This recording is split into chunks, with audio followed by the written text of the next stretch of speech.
stages. Then look at the truth. Then everything becomes clear to you. This is the idea. One song Sri Ramakrishna used to sing in the Gospel of Ramakrishna, you will read, I have put sleep to sleep in the awakening of yoga. You put sleep to sleep. I don't want sleep. Now you put sleep to sleep. Then you become awake. That's a wonderful language. And so, this idea, Shankara expresses it here. Now comes, the country of Gandhara lies in this way, so this is the way you go. Once I went to Chandigarh from Delhi, first time. It took only 3 hours from Delhi to Chandigarh. It took 4 hours to find the house in Chandigarh. Then I found the need for a guru. That would have cut down all my time. And so, Chandigarh is so organized that one number is here, and nearest number far away, and far away number is nearby. Such things will come occasionally. That person, what shall I say, by some chance, when he comes across a kind person who is a knower of existence, which is Brahman, who is free from bondage. Suppose a man is in bondage. How can he remove the bondage of another person? He cannot do so. A man is drowning. I don't know swimming. I jump in to save him and both will die. That's all. I must know how to swim. Then I can help the other person, who is the chief among the knowers of Brahman, and through his compassion on being shown the path of knowing the objects of the world as full of defect, becomes dispassionate towards all objects of the world. Then he is told, you are not a transmigrating soul, possessed of such qualities as being the son of such a person, etc., etc. That is not your true status. You are the Atman, the pure self, a child of the divine, like that. You are that which is pure existence. That is your nature.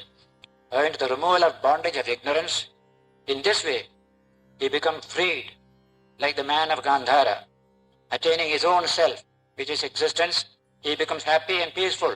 This very idea is stated in the sentence, Acharyavan Purusho Veda, that wonderful sentence. Man having a teacher acquires knowledge. Yavat, he says. This is the wonderful idea, an example that is taken, a father teaching the son such profound truths. In those days it could happen. Today's fathers, I don't think will be able to do that. So much of teaching, such profound ideas. Now comes another, repeating the same Tattvamasi.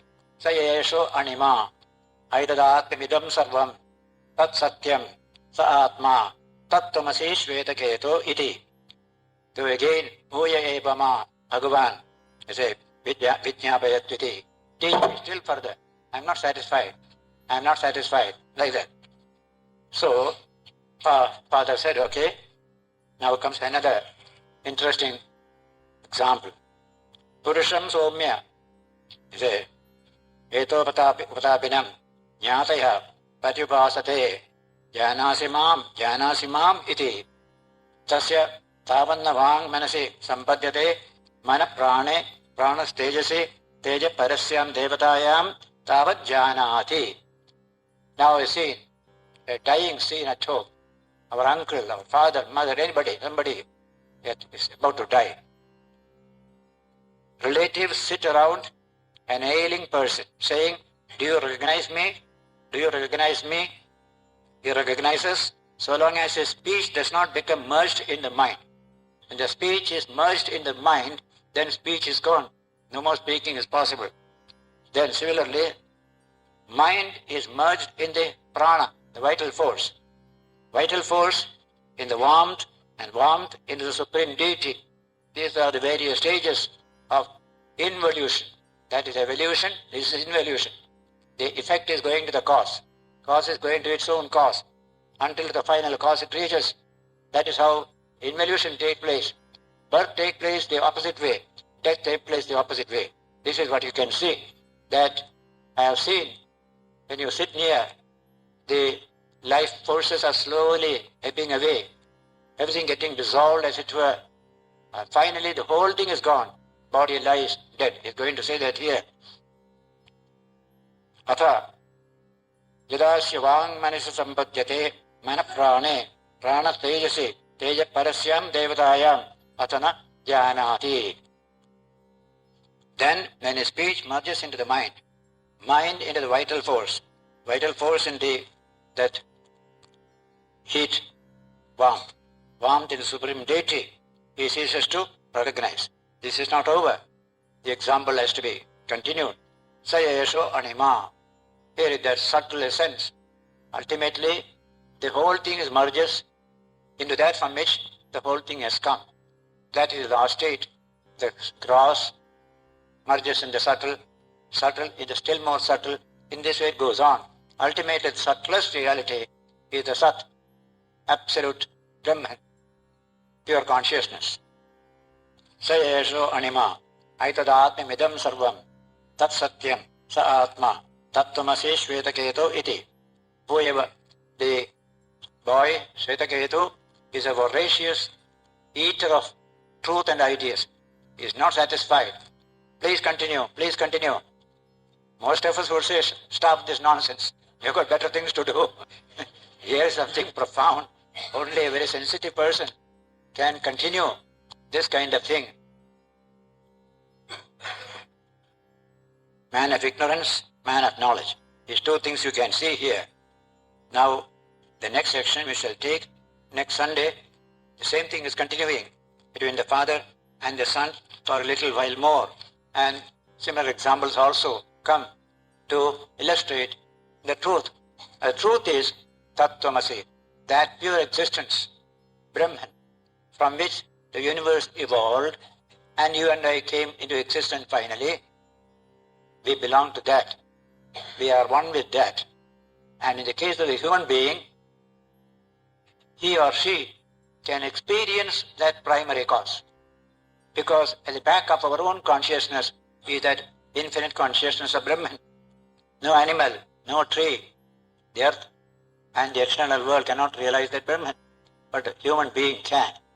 At the back of his own mind is a spark of that pure consciousness in oneself, that is our Atman.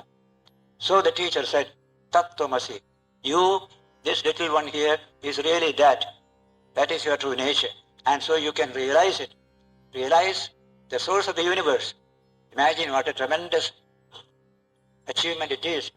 Realizing the very source of the universe in this human life. That's called Brahmajnana. Realization of Brahman. Brahman means the all. Everything included is Brahman. The world was Brahman. The world came out of Brahman. The world went back into Brahman. So that Brahman impinges upon you and me, the back of our consciousness, as the essence of the I, essence of the self. If you remove all limitations, this small one becomes the infinite one. Remove all the walls, the space here becomes one with the infinite space outside. This little wall makes for a separation of space. Brahman cannot be separated. You think you are separating, it can never be separated.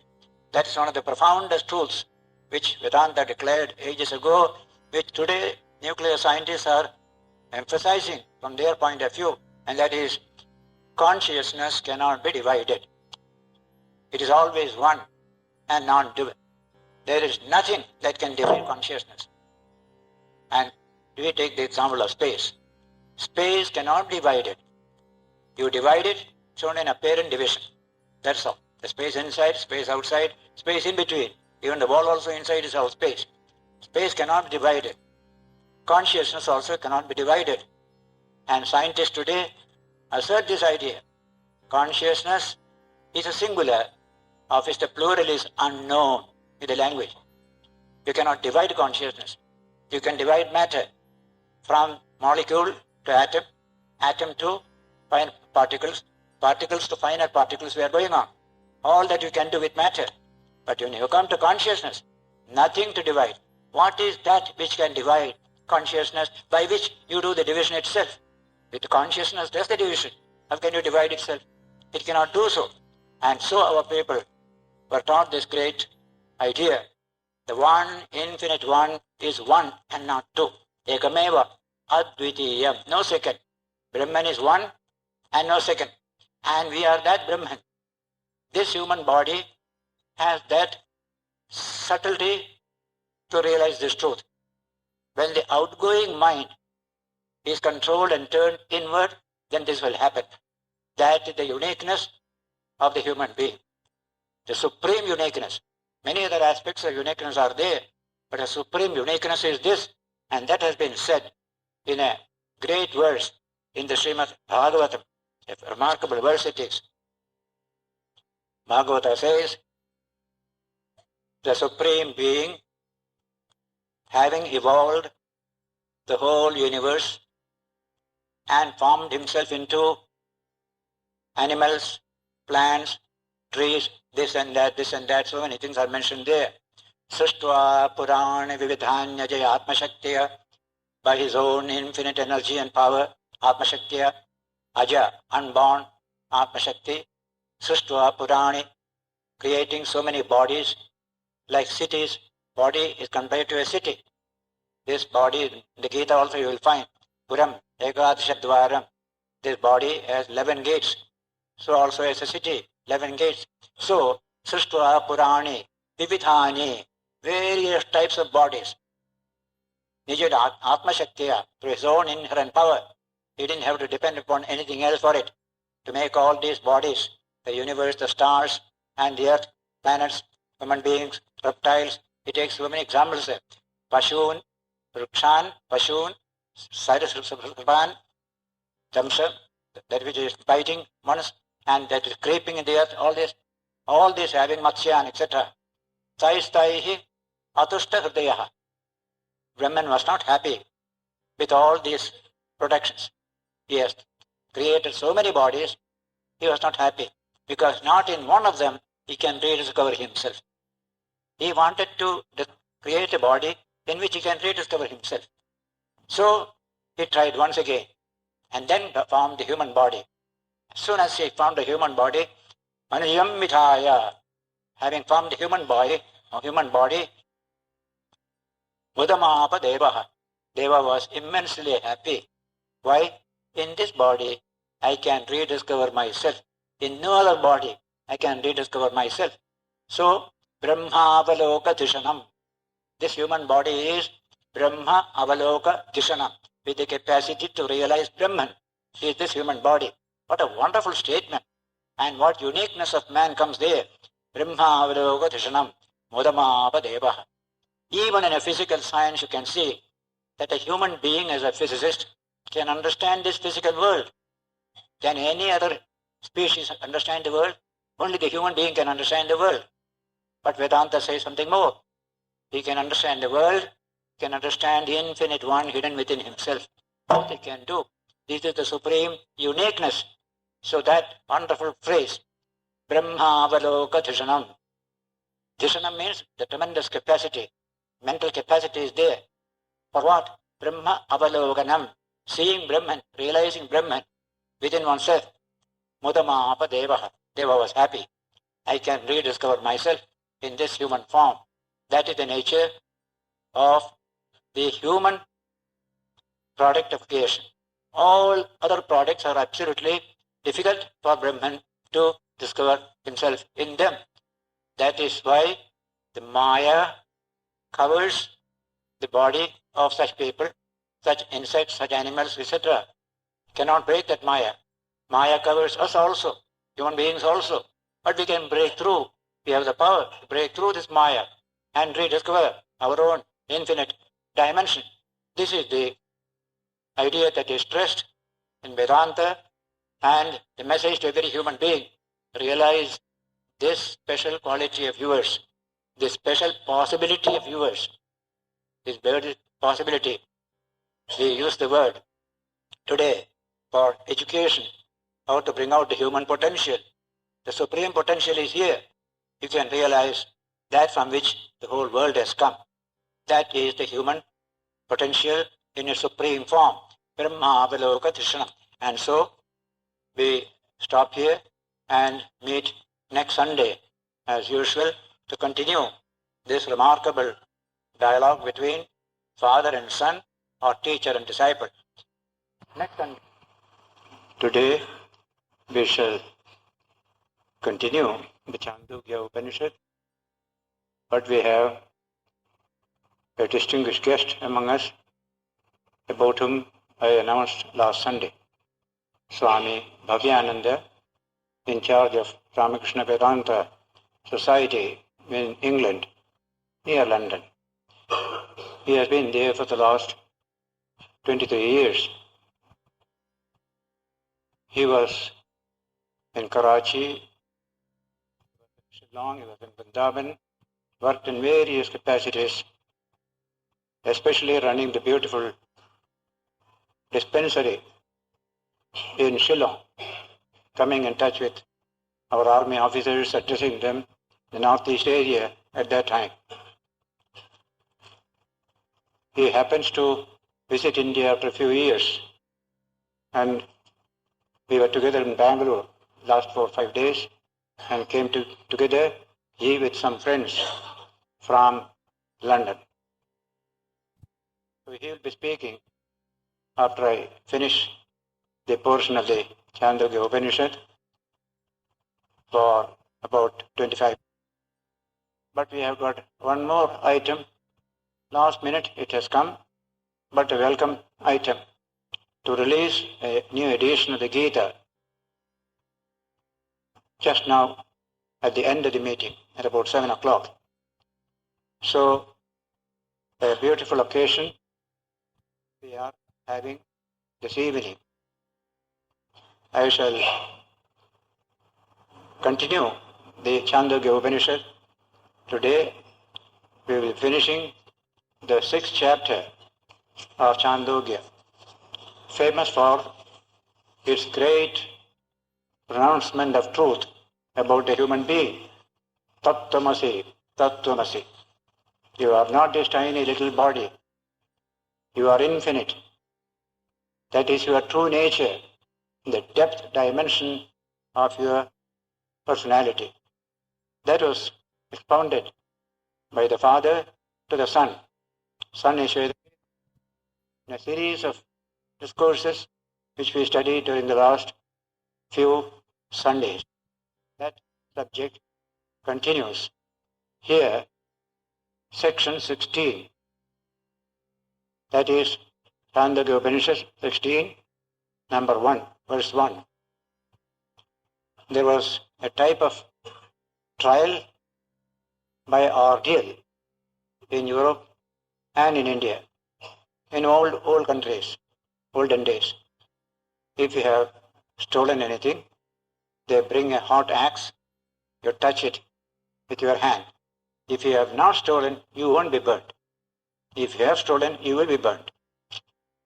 That is the old trial by ordeal.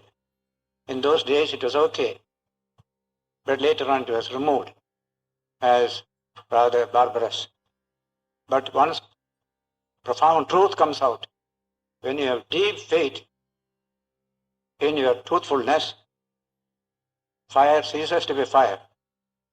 If you have deep faith, you walk over fire, you won't get burned. That we see even today. Fire walking, Malaysia, Sri Lanka, Tamil Nadu, everywhere you can see. Fiji, I have seen. Fire walking. Terribly hot fire. You stand at a distance, you come near. So, one example is being given in the Upanishad on this subject. Its great importance is, when you are true, you get a tremendous strength to protect you. Truth will protect you. That faith in truth was very strong in those days. If you have not, you have become false, then fire becomes fire, will burn you. So the Upanishad says, they bring a man with his hands tied and say, he has carried away wealth, he has committed a theft. Heat up an axe for him. Should he be the perpetrator of that act, then by that itself, he has defiled himself. That act has defiled him. That man committed the falsehood, takes up the heated axe, hiding himself under falsehood. He gets burned, and then he is killed. That is the first. On the other hand, if he has not committed that theft, says the next verse, by that very fact, he makes himself truthful. sticking to truth, having covered himself by truth, he takes up the heated axe, he is not burned, then he is released. Several times this must have happened. The age of faith. But when the age of faith vanished, this did not work. Most people had no such faith, so all will get burned. So the psychological factor involved we must take in view. When you are very, very pure and true in heart, you are sure of it, then these things do not affect you. And this fire walking is a tremendous experience. Those who have seen it, they will know. You go near, you get terribly hot even 10 feet away. But burning coals, you just walk, even dance. Go there, the legs are absolutely free. No burning at all. If you have no faith, with a skeptic mind you get in, you immediately get burned. That is why they have tried to investigate this subject by modern psychology. They couldn't come to any particular conclusion. They think you cover the leg with some particular chemical and all that. That is all false conclusion. The main conclusion is faith. Faith can do wonders. Therefore, in English we say, faith can do wonders. So, this faith is not available today. Therefore, we don't practice this trial by ordeal. Otherwise, we could have practiced it. But this Upanishad refers to it because it was a practice all over the world at that time, trial by ordeal. And now, in that case, as in that case, he was not burned. Similarly, the man of knowledge does not return, but the ignorant one returns. He doesn't come back to this world of birth and death. If he has this knowledge, I am the Atman, ever free, immortal. No return journey to be reborn again. But if there is ignorance, we have to take up another body, go through all this process, and come closer and closer to the truth, birth after birth. It may take several births to realize this truth. Doesn't matter, but that is the goal.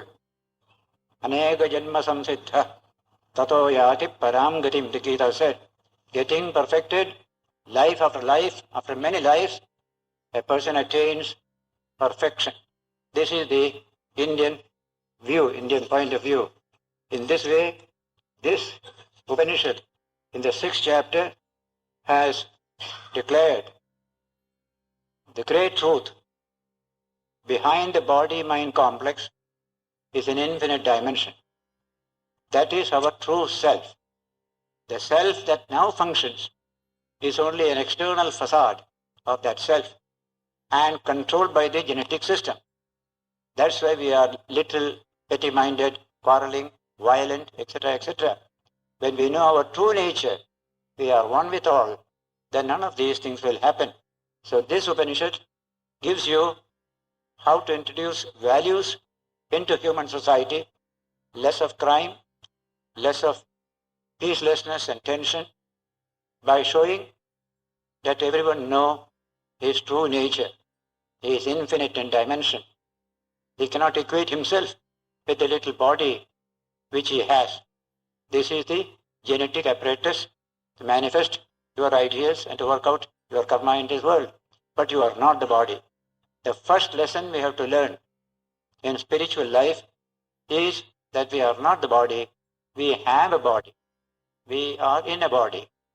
We are not the body. Deha, Atma, Buddhi, in Vedanta we say, that should go. That I am the Deha, that Buddhi should go. Deha, Atma, Buddhi. And I was surprised to find in biology, this very idea comes.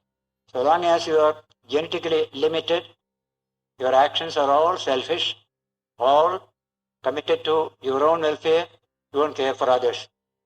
The most important discovery, therefore, is that at the genetic level, we are all self-centered. If there is morality, if there is ethics, if there is value system, it comes from a deeper source. That is the infinite Atman.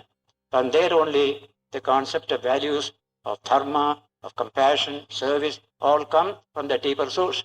Not from this little ego presiding over this genetic system.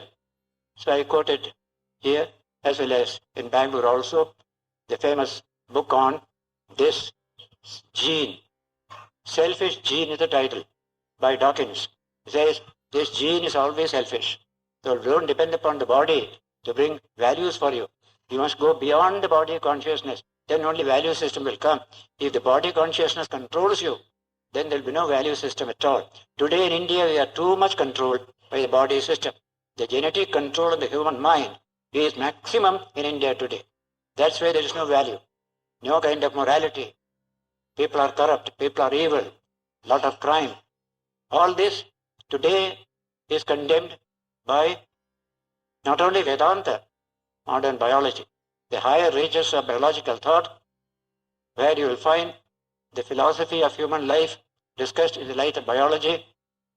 Scientists telling us, you must go beyond this genetic limitation. You must expand in sympathy, in understanding. You must take evolution in your hands from nature. Nature has no function to carry on evolution at your level. At the pre-human level, nature carried on evolution. Now nature has given you this remarkable brain, with the help of which you can take evolution in your hands, to keep a goal in front and march ahead. So Julian Huxley specially mentions that human evolution is the work of human being himself or herself. Nature has no part to play in that. You have to set goals. You have to go ahead. Their values come in. And today's biology, therefore, insists that you can't think of a human society without values. You can think of animal society without values. Not a human society. But values do not come from the genetic system. That much biology tells you. The rest is left to Vedanta. Where from this value come? Vedanta will say, from the infinite Atman, from the God hidden within you. That God from whom the whole universe has come. He is there in you, in me, as the Antaryamin. That divine Atman within, when it manifests in the social sphere during interhuman relationship, it becomes values, ethical sense, moral sense, or dharma. Dharma is what constitutes the integrating principle in human society, behind which is the infinite Atman, one Atman in all beings. This is expounded again and again in the Bhagavad Gita, that he who sees the same Atman everywhere, he does not do harm to anybody. Isha Upanishad said it, Gita said it, everybody says that. So this truth, biology takes you up to the door of Vedanta, and biology has nothing more to say. It has nothing to say, anything beyond the human physical system. How to use this human system in the correct way, no biology can give, no physics can give. Only anything that comes from higher level can give. That is where Vedanta comes in, the trans-sensory level of human life. All values are from there. At the sensory level, there is only utter selfishness, nothing else. The sensory system cannot think of other people's welfare. That is an absolute truth. But we do need values, and therefore evoke it from the depth of the human spirit. That's why we want to be slightly inward in our attitude to get values, some deeper level. I want to stir it. Then when I look at the other people, he's not after all a foreigner. He's not somebody else. We are essentially one human creature. We call it, as a human being, we are one. Humanism belongs to that category. And Vedanta adds one more step, that humanism is actually divinity, with the divine in the heart of man. And that one divinity is one only and no two. Ekameva, Advitiyam, Brahma. Brahman is one and non-dual. Out of that Brahman, you and I have come. In your heart of heart, that Brahman is there. He is the indweller. Krishna repeatedly says in the Gita, I am dwelling. Ahamatma Gudakesha. Sarvabhutashiyastita. I am existing in the heart of all beings. Let us evoke that divinity a little. That is enough to make for moral elevation of society. We have not to become saints. We have not to become ascetics. We can continue our present day life, but a little manifestation of that divinity must come into life. Then this genetic level life becomes raised to a higher level, dharmic level.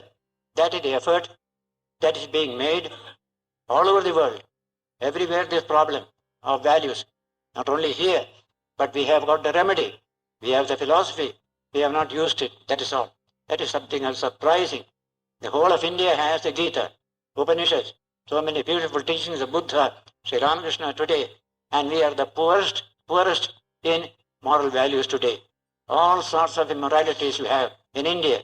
That is the misfortune from which we are suffering. So in this sixth chapter of Chandogya Upanishad, you are given that profound truth about this human being. Physically limited, spiritually unlimited, infinite is our nature. Let us have a little awareness of it. Let children be taught this beautiful idea. You are not this tiny little body, you are the infinite one. One ancient queen of India treated her little newborn children with this philosophy. Madalasa, Queen Madalasa by name. Taking the child in the cradle and rolling it, she will repeat this mantra. Shuddhosi, buddhosi, niranjanosi, samsara maya malavarjitosi. That is the language. You are the pure one. You are the awakened one. You are free from the impurities of the genetic system. You are beyond all this. Children were given this impression even from the cradle.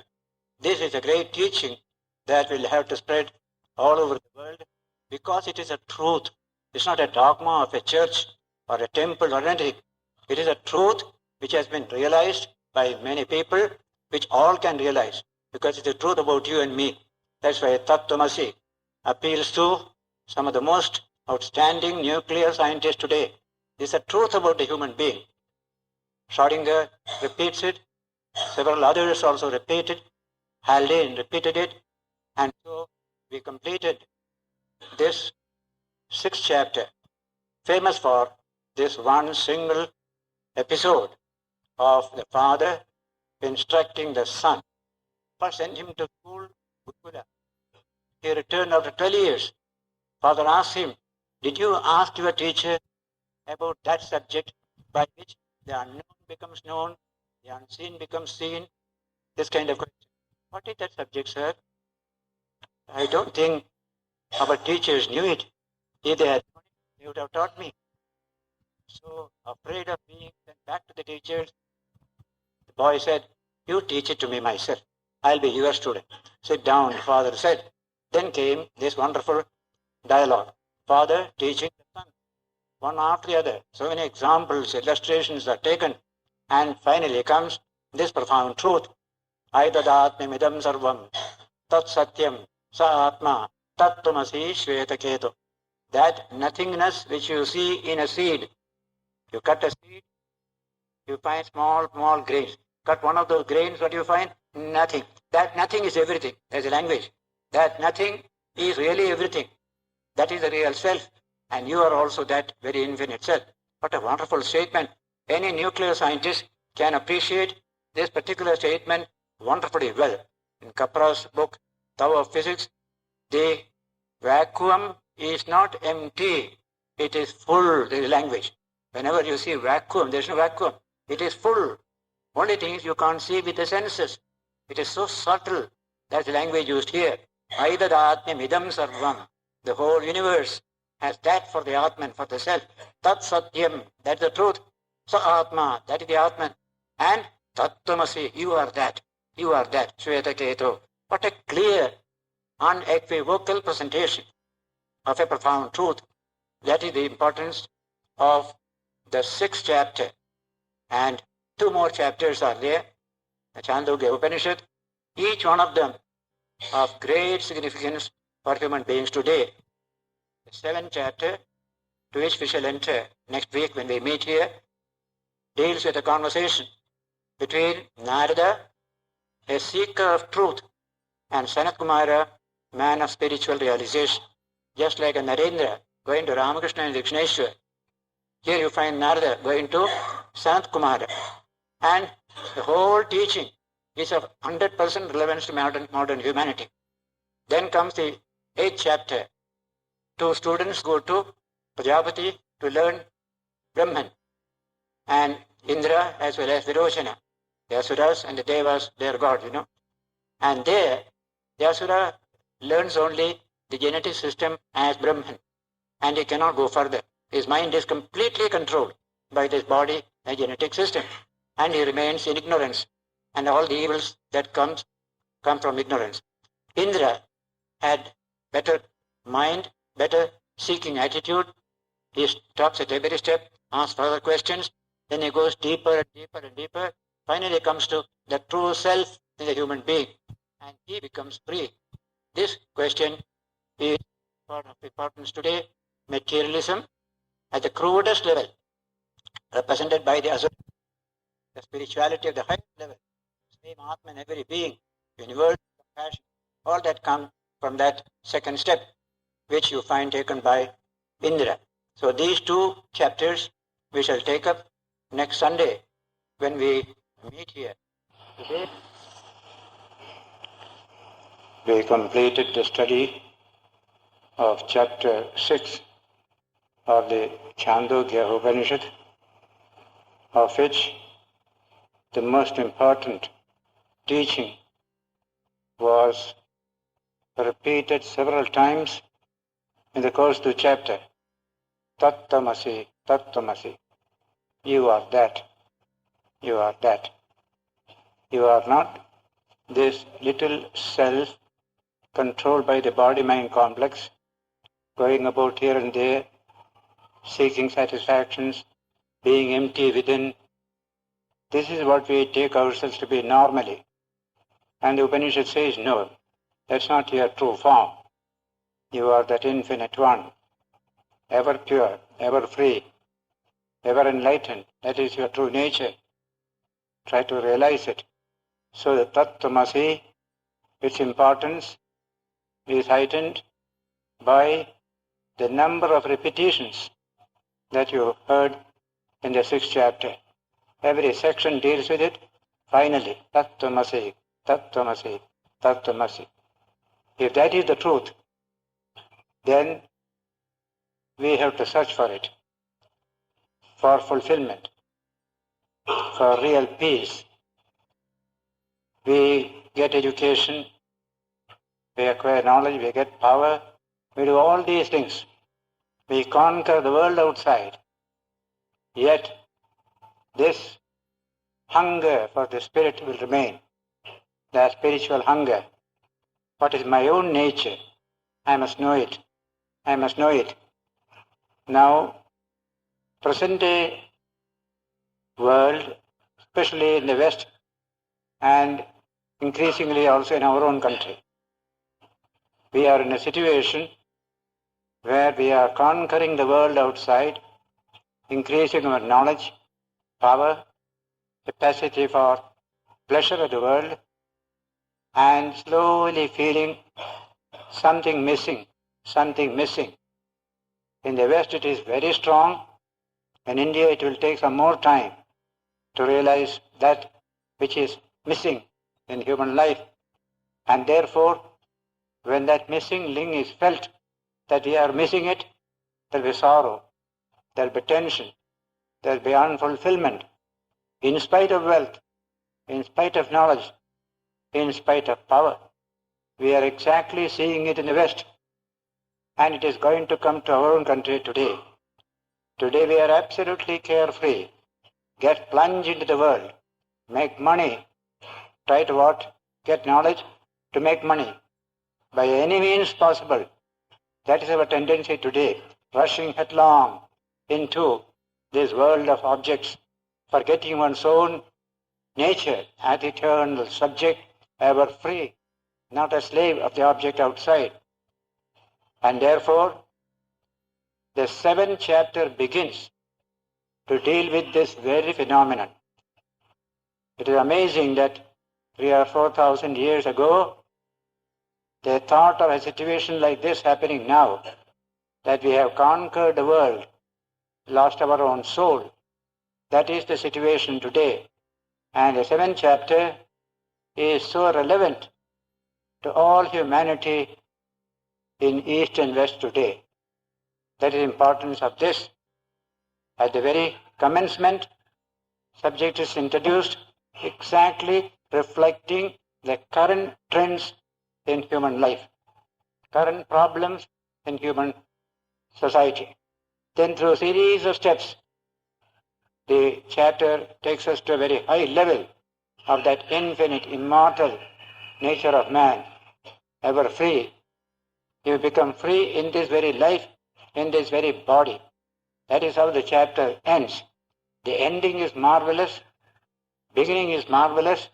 In between, education of the student into this idea that goes through various phases which will find difficult to follow because they belong to a past age, but more or less, as Shankaracharya puts it, to educate the human mind from the gross to the subtle, subtle to the still more subtle, until you come to the subtlest reality, the infinite Atman or Brahman. That is what is going to confront us in this chapter throughout. The significance of the chapter will be realized when you begin the first two verses of the chapter. Saptama Adhyaya, 7th chapter, section 1. Here you see there. Adhihi Bhagava iti. It begins with Om Adhihi Bhagava iti. Oh, great master, please teach me. That it means Adhihi Bhagava iti. Bhagava is a very great word. To highly respectable persons, you use the word Bhagava. Father, Guru, and very great men of society. To all of them we can use the word Bhagava. Hey Bhagavan, please teach me, please teach me.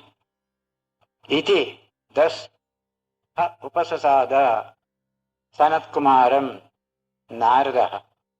Narada approached Sanat Kumara saying this, please teach me, please teach me.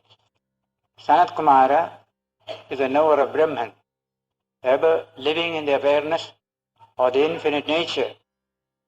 He is one of the four eternal Kumaras of the Hindu tradition. Kumara means ever young, never growing old. That is the nature of the concept of Kumara. Sanaka, Sanandana, Sanatana, Sanat Kumara, four Kumaras, eternal children of the spirit. They always remain like that.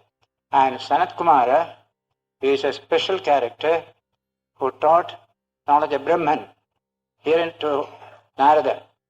And in the Mahabharata, the entire discourse, Sanasujatiyam. Similarly, in other stories also, Sanat Kumara will come. So it is like Ramakrishna sitting in Dakshineshwar and Vivekananda going to him, Sir, please teach me, please teach me. Exact language you will find. But how did the teacher react? He says, Tamho vacha. To that Narada, Sanat Kumara said, Yad vetha te namo upasida. Please tell me what you already know. There. Tatasta urdhvam rakshyami iti. Whatever there is beyond it, and if I know it, I shall tell it to you. Let me know what you know already. Saho vacha, Narada said. Now Narada repeats what all knowledge he has acquired. A whole range of positivistic knowledge. Knowledge of the world around from various angles. And the list is given in the second verse. Yes. Rigvedam Bhagavo Adhyemi. I have studied the Rigveda. Then Yajurvedam. Then Samavedam. Atharvanam. Chaturtham. Itihasa Puranam. Panchamam. Vedanam. Vedyam. Vedam. Pitrim. Rashim. Daivam. Nidhim. Vako Vakyam. Ekayanam. Devavidyam. Brahmavidyam. Bhoravidyam. Kshatravidyam. Nakshatravidyam. Sarpajana Vidyam. Etat Bhagavo Adhyemi. All these knowledge I have acquired, O Master. What are all this knowledge? Here, see. All the four Vedas, they are themselves considered to be a compendium of all knowledge. That's called the four Vedas. That we have studied. Then comes history and mythology. Itihasa Puranam, which is the fifth Veda, Panchama Veda. Then Grama. Without grammar you can't understand these things.